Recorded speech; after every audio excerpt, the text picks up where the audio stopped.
Hi everyone, welcome to another Joseki lesson. This video hopefully will be very interesting because we'll do a few things. First of all, we'll talk about an old Joseki, pre-AI notions, and why that's wrong or why that can be right. And then we'll introduce a few new variations after AI. So we're not done talking about this pincer and the 3-3 invasion. In the past couple of videos, we introduced variations where the side occupying the corner, in this case black, covering from this side. But the difference here is that black starts with a sanlense, with the 3 connected stars. It's a pretty common opening for beginners and many amateur players. The goal of number 5 right here is to build more influence on the left side because it's already black's side of the board. So that's why number 5 is at here in the middle. It's trying to build influence early on. And it's a good way for beginners and many amateurs to play. However, most professional play is focused exclusively on the corners at the beginning of the game, so you do not see the sanlense at number 5. But still, perfectly viable move. I would recommend every beginner to try this out to see if you like it.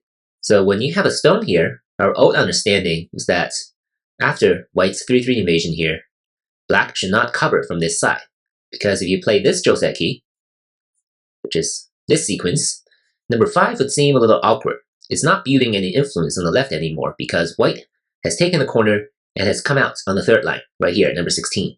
And in the past, we thought that this variation would not favor black because number 16 defeats the whole purpose of a sanlense, of the 3 connected stars, which is to have some kind of influence on the left side, but now that influence is gone. So in the past, we thought this is bad for black. But actually, according to AI, this is just the same. But here's a word of caution. Should we trust AI on this? And that's really up to you, right? If you're a beginner who's really nervous about losing your influence, then you should not choose this Joseki. If you can't handle this Joseki, then you shouldn't choose this Joseki. If you're a stronger amateur player, if you're a dumb player, and if you have more trust in AI, and you say, okay, if AI says this is the same as the Joseki we're going to be talking about in this video, then I'm okay with this. Then you should go ahead and play this. Right? Number 5 still has value. It's not completely useless, right? You can still follow it up with moves like this. It's still a very nice wall projecting towards the center, so it's not completely useless. It's just that the side territory here on the left, especially upper left, is gone. But black still gains a lot. Remember, AI still prefers this variation, this Joseki for black. Not a whole lot, but slightly, right? So still perfectly playable for both sides. And that really, again, depends on your view on AI and how much you trust it and what kind of patterns you as a human being really prefer. So in the past, what we thought was that usually after your opponent's 3-3 invasion, you have 2 choices. You can block from either side. So when you have a stone here on the left side, or it may not be a sanlense, but any kind of influence. If black has any kind of influence here on the left side, black would choose to block from this way instead, and forcing white to crawl here, right? So number 10 is a must, and now the next move is also a must for black, and that's this extension, right? Very strong extension. And the old Joseki, we had white play this move. It's actually a very slow move, if you think about it. And black will play right here. Really looking at really old Joseki books, they might even have this as well. We'll talk about the difference in just a minute. Right, so this is used to be the Joseki. Now we say this favors black, right? Because obviously black has a very nice, very strong influence on the left side, especially the upper left here. And white has nothing on the outside. White only occupies the corner. And that's why black can be satisfied.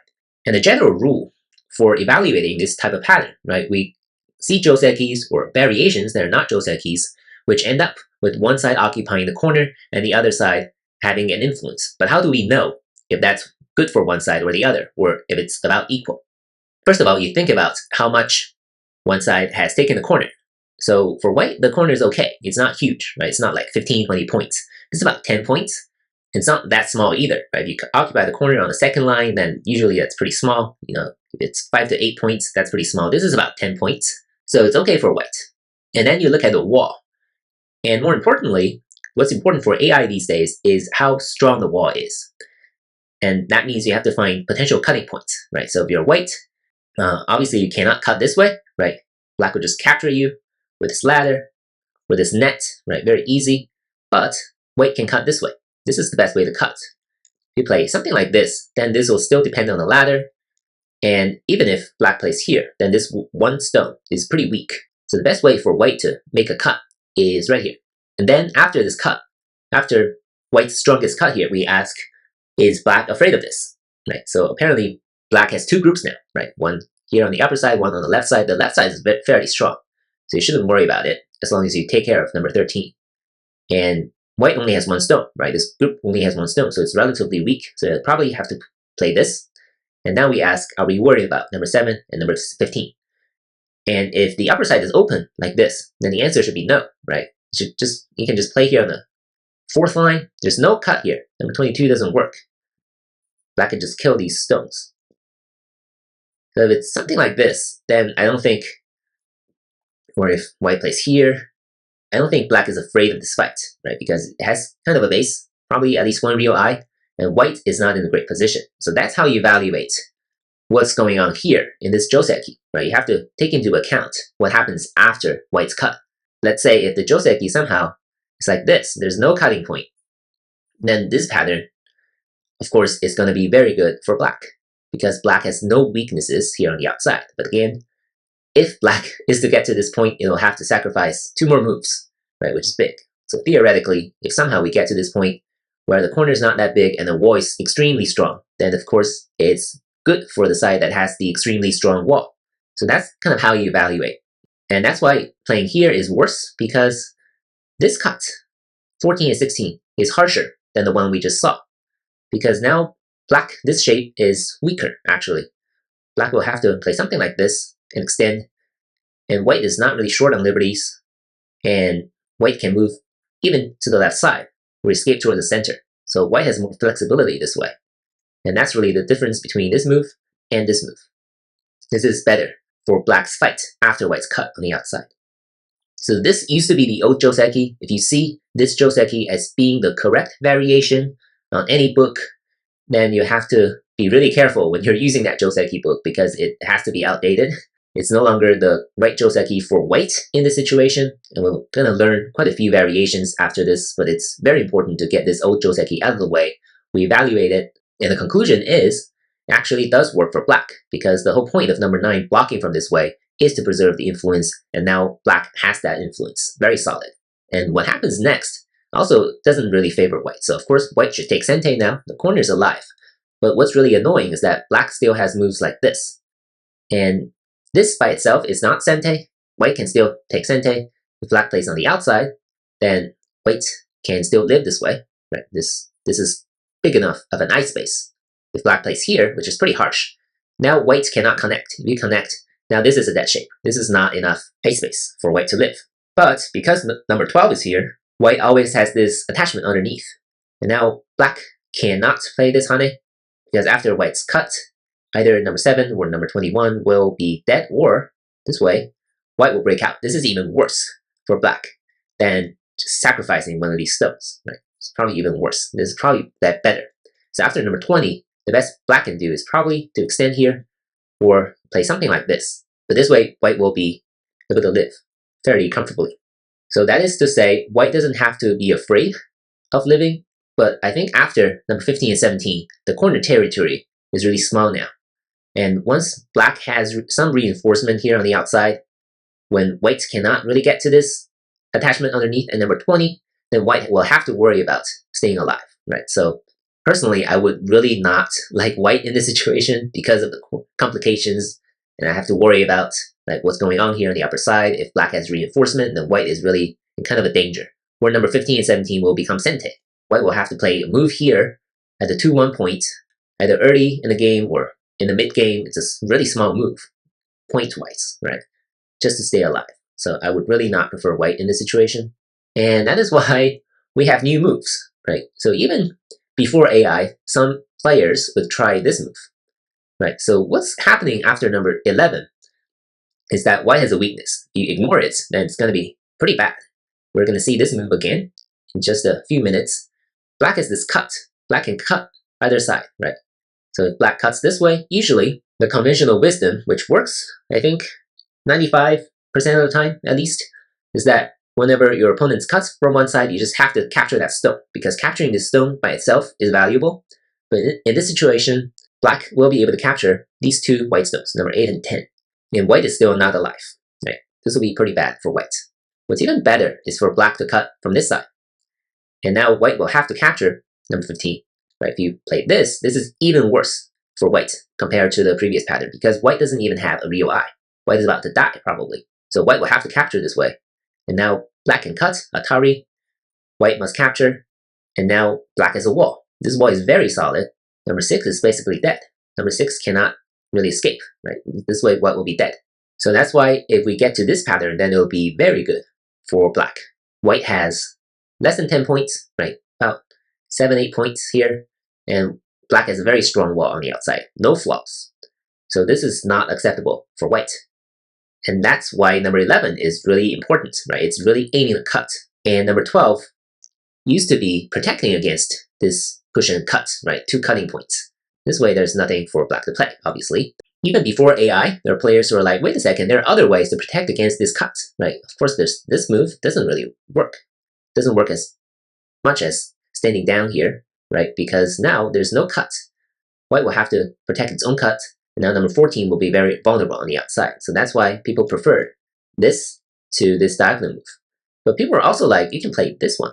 It's a clever move, because now, after black's cut, there's nothing to capture for black. Number 17 will be killed, right? So black will fail if it tries to push and cut. And that's why number 12 is a viable move, right? Because it protects against this push and cut. So what black should do now is simply to press here. Now white will have to play this to reinforce against this cut, right? Otherwise, black can push through and cut this way. And black will just enclose white this way, and white will probably have to play this, right? Otherwise, if you take Sente, I just have white take Sente and see what happens, right? So now black can play something like this, and this threatens to capture these 2 stones. Even if black plays on the upper side, black is not really afraid of this cut. Black is fairly strong on the outside. And if black does want to play something like this, then black's wall here is really strong, has minimum flaws, right? Except for something like this, which I'll explain in a few more minutes. Black is not really afraid of moves like this. So that is why white will probably have to continue playing this way. And we can call this a Joseki, actually. So black has a wall. White has taken the corner territory, a little bit of side territory on the 3rd line. And black can take Sente. And the best white can do, there's not much white can do. White can cut here, of course, and start this fight. Black will have to save number 7 in this situation. And white will probably play this pressing move. And black will need to get to this point, threatening to capture number 16. If white connects, then black can probably play something like this. So black should be okay in this fight. That's the conclusion. And if white plays on top, then it'll be something like this. So black will still be able to make a living shape, but white will have more influence on the outside. But this is viable for both sides, and it's worth taking Sente for black. Of course, if black wants to preserve its wall, then it should play the double Hane here. And white can take Sente, right? White takes Sente. What can black do? Black can, of course, capture number 16 this way, and white will just play this bend.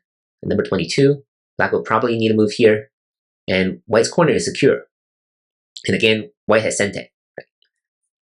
So having 2 Sentes is probably good for white. And also after this bend, white has this clamping move, which white can play right away. It's a good probing move. If black connects here, now this will become a very big endgame move. You should not play this right away when the board is so empty, but it's a very big endgame move, right? The left side territory here will be gone, right? It is at least 10 points. If black stands down here, white can also leave it for now, but there's this cutting point that white can aim for. So there are many ways that white can use this weakness in black's shape. Of course, you shouldn't cut right away, right? If you cut right away, then these 3 stones will be kind of disabled. They'll be under attack immediately. They're probably going to be dead. So you should not cut right away. But you can play moves like this that threaten to cut, right? Then you can move to the left side or play moves like this in the future, right? When the fight develops in the center, you can move out number 24. So it's a really annoying probing move for black. And black will have to answer, right? You can't take Sente, otherwise white will really destroy the left side territory by capturing this stone. So that's what happens after number 17, right? So white can take Sente, or if you're black, you can also take Sente. It's really depends. And the one thing white cannot do, right, this is a note to beginners and some cube players, is you cannot capture number 17 this way. Seems tempting, but this way, black can just Atari here and push through. And this will be disastrous, right? The corner will most likely be dead if you play it this way. White only captures 2 stones, and the corner is already dead. Or if you want to save the corner, of course you can, but black will take these 2 stones in Sente, and black's wall is extremely solid. Right? So this is not okay. Definitely not okay for white. So after the double Hane, seems tempting to just capture number 17, but nope, you should not do it. The correct move is to connect here if you are to play, or you can take Sente. So this is the first Joseki we're introducing today. It's an AI Joseki. Number 12 existed before AI, but AI has told us that this is probably the best sequence for both sides. Black can take Sente after number 16, but black can also follow up with this double Hane that kind of encloses white, and white can take Sente, or if you're not confident, as white, you can connect here and do this exchange. It's okay. So that's number 12. But what about these annoying moves? Let's say at number 20, right? Doesn't this kind of destroys the left side? Isn't this a very big move? And the answer is actually no. Right? It seems very big. To beginners and many amateur players, they play this right away. But as I repeatedly emphasized here on my channel, you should not play on the second line at the beginning of a game. Right? It's almost always very small. And you play on the second line only because you're trying to live. But now, white already lives on the corner, and this move, we know, is small, even though it seems big because it destroys like 15 points of black's territory on the left side.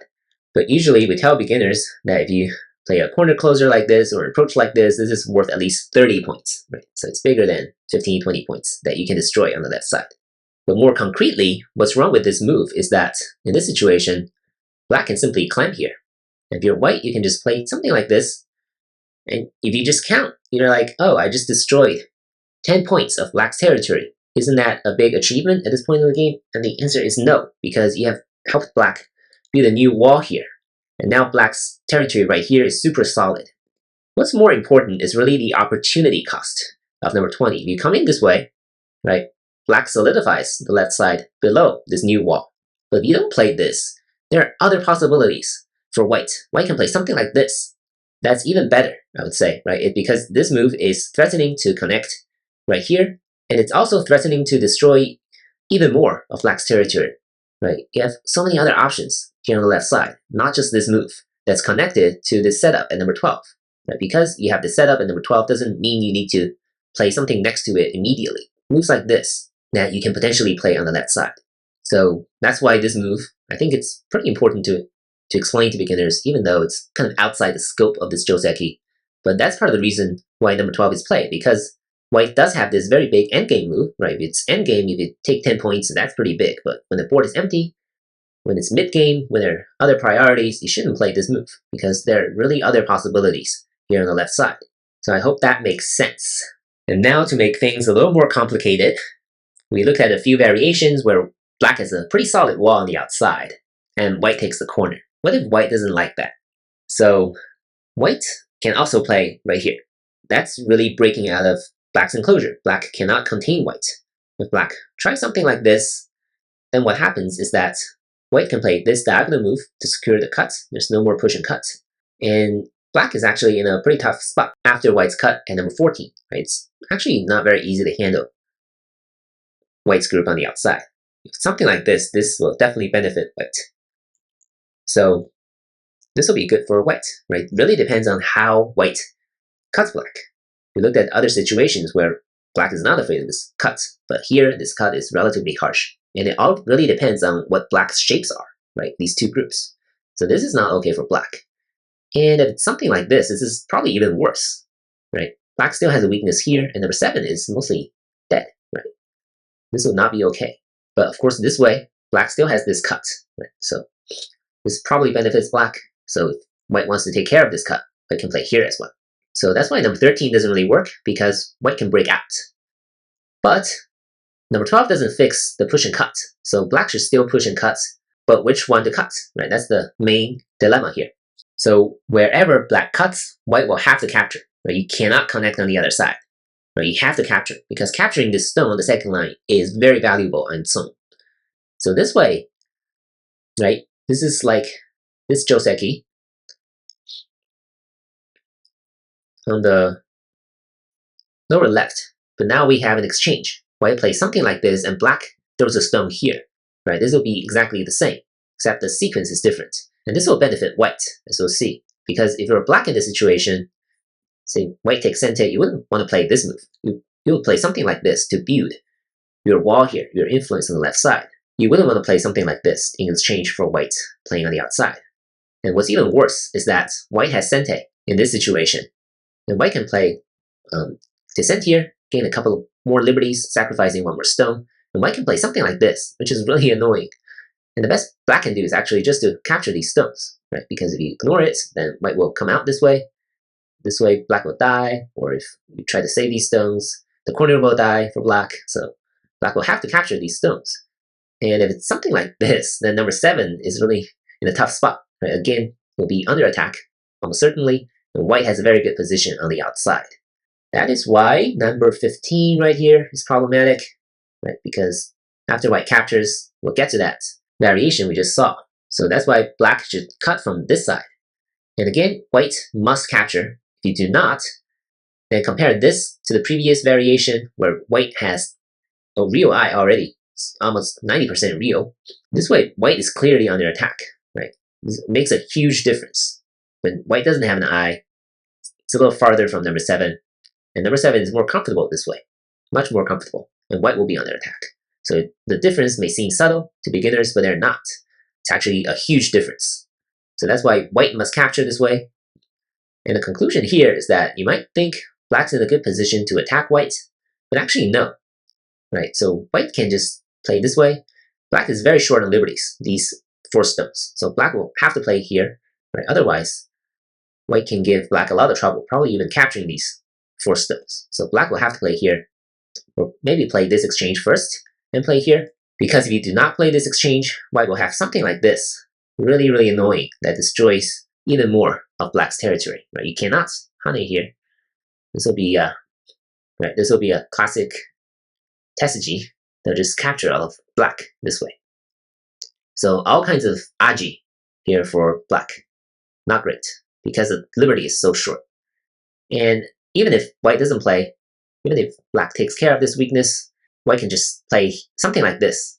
And this is perfectly playable for white. Right? White is taking the corner, and white has a pretty comfortable group on the outside that's really not afraid of being attacked. So this is playable for white, even better for white. So that is why AI is actually suggesting after white captures this stone, black should not pull it back and allow white to play this move, because the aji is really not favorable to black. What black should do instead is simply to keep up the pressure on these 2 stones and sacrifice number 17. This way, black still has a wall on the outside, but white gains a little more here on the side. So this is the Joseki, where black has a pretty solid wall, and white gains the corner and a little bit of the upper side. So this way, despite white's attempt to break out at number 12, black can still effectively contains it. That's why black can still be satisfied with its results. So once again, after white plays here, black should not try to play this hane. Instead, black should sacrifice both number 15 and number 17, like this, and then play something on the outside. Probably, I think this connection is probably the best move. One last thing I need to mention is probably a trick move. It's right here. And it's very easy to fall for the trick. If you play this hane, then black has already fallen for the trick. White can connect here, and this is already better for white. This is already better for white, because white has played this exchange. What black should do now is to push here, and there are 2 cuts, either here or here. If black cuts here, then white will have to capture, and now black can cut this way. And now white doesn't have to capture, right? Because this way, these 2 moves will be wasted. Number 6 and 18, especially number 18 will be wasted. Right? So this is not okay for white. None of these will be okay for white. So white will have to probably play this to destroy the left side territory. And black can take sente, right? White still can't really do anything. This will be an exchange, but it still cannot capture number 17. There's still this double atari. But if you're black and you don't like white coming to the left side, then this is probably not the right move for you. You should play this instead. So again, white will have to capture the first cutting stone. And now what happens is that black can cut here Again, white cannot capture again because of this double Atari at number 19. So the best white can do is probably just to capture, and black will play right here. This way, number 12 will be wasted, right? So that's why number 12 is kind of a trick move. If you succeed, you succeed. If you do not succeed, it's a wasted move. And this will obviously be pretty good for black. So that's just a side note on number 12 right here. So just to briefly recap, in the past we thought when you have a stone here on the left side, a sunland say, 3 connected stars, black should not block from this side, because this way white will have destroyed black's left side territory. But now AI is saying this is also okay. This is also playable for both sides, even though black has invested 1 more stone on the left side. Still playable. And it's actually about the same, according to the AI, as black blocking from this way. And again, this is the old Joseki. If you see this Joseki in any books, it's an outdated book, so be careful when you're using it. This favors black because black is not really afraid of this fight. When white breaks out this way, black is not afraid of this cut and this fight. So this is why it favors black. And there are all kinds of things that black can do to make white really uncomfortable here in the corner. So the first modern Joseki is for whites to stand down here, this descent, and black just pushes white to the second line here. Black can take sente after number 16, or black can play this double hane, and white can take sente. And if you're a little nervous about number 16 getting captured, you can connect here and do this exchange. As a beginner or an amateur player, it should be okay. One thing you should not do is to capture number 17. This is not okay for white, because this way, this would be disastrous for white, even if the corner lives. If the corner dies, it's even worse for white. So this is the first Joseki we learned today, and the second Joseki is actually this. White trying to break out, black should not play something like this. This will not work. White will really break out. Instead, black should push here and cut here in the corner first. But if you cut this is not okay. This is not okay for black. This is too comfortable for white. Number 7 is isolated. White is very solid, especially with the capture of this stone. So that's why black must cut here, and white must capture whatever the cutting stone is. It's very tempting to pull back number 17 this way, but actually it doesn't really work. This fight will favor white, which might be a little counterintuitive, but given how tight the liberties are, these black stones, and how surprisingly strong this white group is, it actually favors white. But of course, if you like fighting as black, you can try this. But the suggested move for black is simply to play on the outside. Now white must capture this stone. It'll be something like this. Black still has a cutting point, so black will have to take care of this cutting point on the outside. This is also a viable variation for both sides. So that's all the variations I have for you after black's block from this side. Right, number 10 and 11, and then 12 here or here. A couple of options. A little complicated, but I think what's really important here is knowing how to evaluate each of these patterns, because that really applies to all kinds of situations. As always, if you have any questions, please let me know in the comment section below. If you liked this video and haven't subscribed, please consider subscribing. Good luck, and thank you for watching.